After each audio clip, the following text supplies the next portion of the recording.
Hello， 大家好啊！我係紅暗索羅斯。對於投資，相信有啲人中意短炒，有啲人中意收息。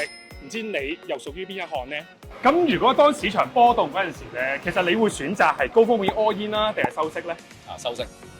all in 啦，收息穩陣啲啦。咁啊，就想問下今年投資咧，其實你會揀美股啊，定係揀環球股市咧？